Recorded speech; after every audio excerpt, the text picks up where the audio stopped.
പ്രകൃതി രമണീയമായ ആ പ്രശാന്ത സുന്ദരമായ ആ പാടവരമ്പത്തൂടെ അങ്ങേക്കരയിൽ നിന്നും അതാ ഒരു പെൺകുട്ടി നടന്നു വരുന്നു. അവളുടെ വീട് ആ വയൽക്കരയുടെ മുകൾ ഭാഗത്തായിട്ടാണ്. ആ വീട്ടിൽ 4 അംഗങ്ങളുണ്ട്. അച്ഛനും അമ്മയും 2 പെൺകുട്ടികളും. മൂത്തവളാണ് ആ സ്കൂളിൽ നിന്നും മടക്കയാത്ര. ചേട്ടത്തിയുടെ വരവും കാത്ത് ആ വയൽവരമ്പത്ത് കാത്തു നിൽക്കുന്ന അനുജത്തി. ജ്യേഷ്ഠത്തി കണ്ടതും അനുജത്തി ഓടി അവളുടെ അരികിലേക്കെത്തി. അവർ തമ്മിൽ കുശലങ്ങൾ പറഞ്ഞു. അവർ വീട്ടിലേക്കെത്തി. അമ്മ കരുതി വച്ചിരുന്ന ഭക്ഷണങ്ങളെല്ലാം കഴിച്ചു. അവർ വീണ്ടും പഠനത്തിലേക്കും അവർ കളിയിലും ചിരിയിലേക്കും മാറി. അങ്ങനെ ഇരിക്കവേ ശാന്തിനിക്ക് ഒരു വിവാഹാലോചന വരുന്നു. നല്ല പയ്യൻ, നല്ല കുടുംബം, എല്ലാവർക്കും ഇഷ്ടപ്പെട്ടു. അവളുടെ കല്യാണം വളരെ മനോഹരമായ രീതിയിൽ നടന്നു. പിന്നെ അനിയത്തിയുടെ പഠനവും കാര്യവും, അവളും പഠിക്കാൻ നല്ല മിടുക്കിയാണ്. അവളുടെ പഠനവും നടന്നുകൊണ്ടിരിക്കുന്നത്. ഈ കാലയളവിൽ നന്ദിനിക്ക് ഒരു ജോലിക്ക് അപ്പോയിൻമെൻ്റ് വന്നു. ഒരു ഇൻ്റർവ്യൂവിന് പോകണം. കൊണ്ടുപോകാൻ അല്പം അറിവും വിദ്യാഭ്യാസമുള്ള ഒരാൾ കൂടെ വേണം. അങ്ങനെ ചാന്ദിനിയുടെ ഭർത്താവിനെ തിരഞ്ഞെടുത്തു. അയാൾ ആദ്യം മടിയെ കാണിച്ചു പോകാനെങ്കിലും പിന്നീട് അയാൾ അവളെയും കൊണ്ട് പോകാൻ തീരുമാനിച്ചു. അവർ അങ്ങനെ യാത്രയായി പട്ടണത്തിൽ എത്തി. അടുത്ത ദിവസം രാവിലെയാണ് ഇൻ്റർവ്യൂ നടക്കുന്നത്. അന്നവർ താമസിക്കാൻ പല സ്ഥലങ്ങളും അന്വേഷിച്ചു. പക്ഷേ എങ്ങും ഒത്തുവന്നില്ല. അവർ കുറച്ച് നടന്നു. അങ്ങ് അകലെയായി ഒരു പുഴക്കര. ആ പുഴക്കരയിലൂടെ അവർ മെല്ലെ നടന്നു. അങ്ങനെ നടക്കുമ്പോൾ ആ പുഴക്കരയുടെ ഒരറ്റത്ത് ഒരു ചെറിയ കുടിൽ കണ്ടു. ആ കുടിലിൽ അവർ അന്ന് കഴിച്ചുകൂട്ടാൻ അവർ തീരുമാനിച്ചു. അങ്ങനെ മഞ്ഞും പേമാരിയും നിറഞ്ഞ ആ രാത്രി അവർ ആ റൂമിൽ അവിടെ ആ കുടിലിൽ കഴിച്ചുകൂട്ടി. പക്ഷേ അന്ന് അരുതാത്തതൊന്നും സംഭവിച്ചു.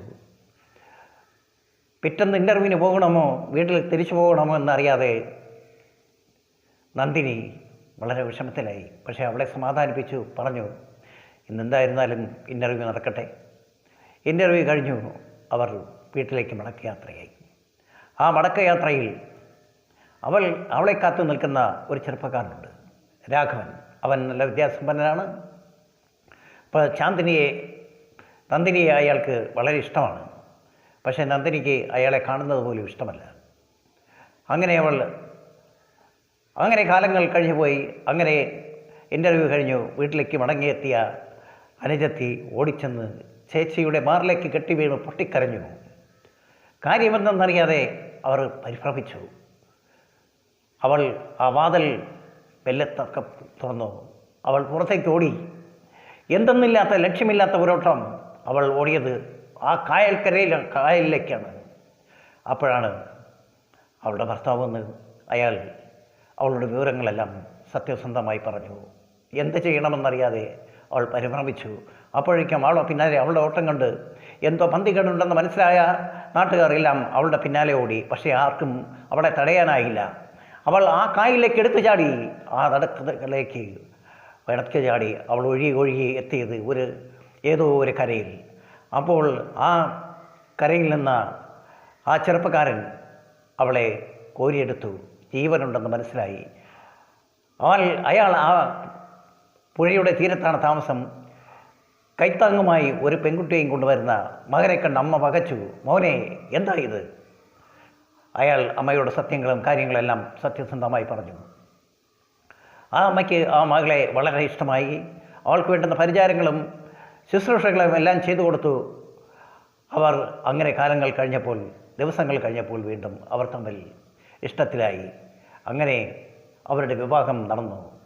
അങ്ങനെ ഇരിക്കവേ ഒരു ദിവസം, കാരണം മകളെക്കുറിച്ച് യാതൊരു വിവരവും ഇല്ലാതെ എവിടെയോ നഷ്ടപ്പെട്ടു പോയ ഒരു മകളെയും കാത്തിരിക്കുന്ന ഒരച്ഛനും അമ്മയും, അങ്ങനെ ഇരിക്കവെയാണ് നന്ദിനിയും ഭർത്താവും ഇങ്ങനെ കയറി വരുന്നത്.